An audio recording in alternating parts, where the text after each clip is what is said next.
رات کا آخری پہر تھا۔ چاند بادلوں کے پیچھے چھپا ہوا تھا اور جنگل میں ہواؤں کی سنسناہٹ گونج رہی تھی۔ حاتم ایک پرانی مہم پر نکلا تھا۔ لوگوں کا کہنا تھا کہ پہاڑ کے نیچے ایک غار ہے جہاں سے ہر رات کسی کے کراہنے کی آواز آتی ہے۔ کوئی قریب جانے کی ہمت نہیں کرتا۔ حاتم نے مشل جلائی اور غار میں داخل ہوا۔ جوں جوں وہ اندر بڑھتا گیا، ہوا سرد سے سردتر ہوتی گئی۔ دیواروں پر عجیب نشانات کندہ تھے، جیسے کسی نے ناخنوں سے لکھے ہوں۔ اچانک ایک دھیمی مگر بھاری آواز گونجی، انسان واپس چلا جا، یہ جگہ تیری نہیں۔ حاتم ٹھٹک گیا، مگر اس کے اندر کا تجسس ڈر سے زیادہ طاقتور تھا۔ وہ بولا، میں جاننا چاہتا ہوں، تو کون ہے؟ جواب آیا، میں قید میں ہوں، پچھلی صدیوں سے۔ غار کے آخری کونے میں ایک زنجیروں سے جکڑا سایہ بیٹھا تھا۔ آنکھیں انگاروں کی طرح جل رہی تھیں۔ دیواروں پر تعویذ آویزاں تھے، کچھ جلے ہوئے، کچھ ادھورے۔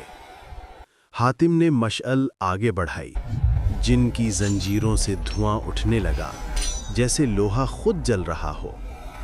جن کی آواز ٹوٹی ہوئی مگر دردناک تھی۔ میں نے انسانوں کو کبھی نقصان نہیں دیا، مگر انہوں نے مجھے دھوکہ دے کر قید کر دیا۔ حاتم کو اس کے لہجے میں سچائی محسوس ہوئی۔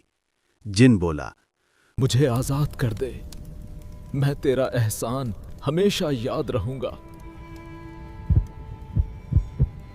حاتم نے ایک لمحہ سوچا، پھر بولا، اگر تو سچ کہہ رہا ہے تو میں تیری مدد ضرور کروں گا۔ لیکن جیسے ہی اس نے پہلی زنجیر کو ہاتھ لگایا، دیواروں سے سرگوشیاں سنائی دینے لگیں۔ حاتم، مت چھو، مت آزاد کر۔ اگلی صبح گاؤں میں عجیب واقعات شروع ہوئے۔ کتے ساری رات بھونکتے رہے، دودھ جم گیا، بچوں نے ڈراؤنے خواب دیکھنے شروع کر دیے۔ حاتم حیران تھا، اس نے صرف ایک زنجیر توڑی تھی۔ وہ دوبارہ غار گیا تو دیکھا جن کی آنکھیں پہلے سے زیادہ سرخ تھیں۔ جن مسکرایا، آدھی آزادی مل گئی، اب باقی زنجیریں بھی کھول دے، پھر یہ نحوست ختم ہو جائے گی۔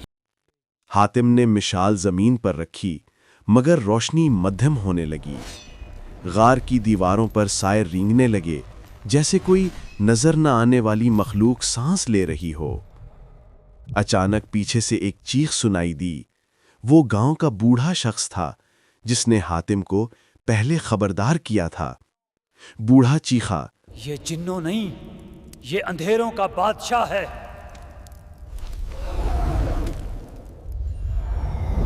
جن کی ہنسی گونجی، دیر ہو گئی انسان۔ جن نے اپنی باقی زنجیریں خود توڑ دیں۔ غار لرزنے لگا، مشل بجھ گئی، اندھیرے میں صرف ایک چمکتی آنکھ دکھائی دی۔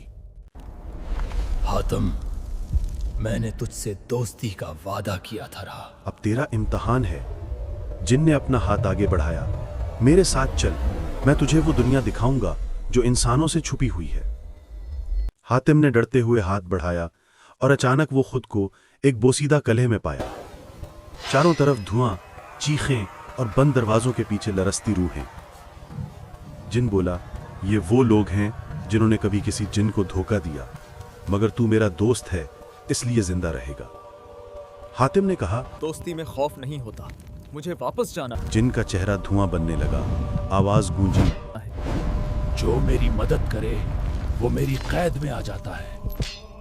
حاتم کسی طرح غار سے باہر نکلا، مگر گاؤں بدل چکا تھا۔ لوگوں کی آنکھوں میں سرخی، دیواروں پر جن کے نشان۔ رات کو ہر کھڑکی سے سرگوشیاں سنائی دیتی تھیں۔ حاتم نے بادشاہ کو آزاد کیا ہے۔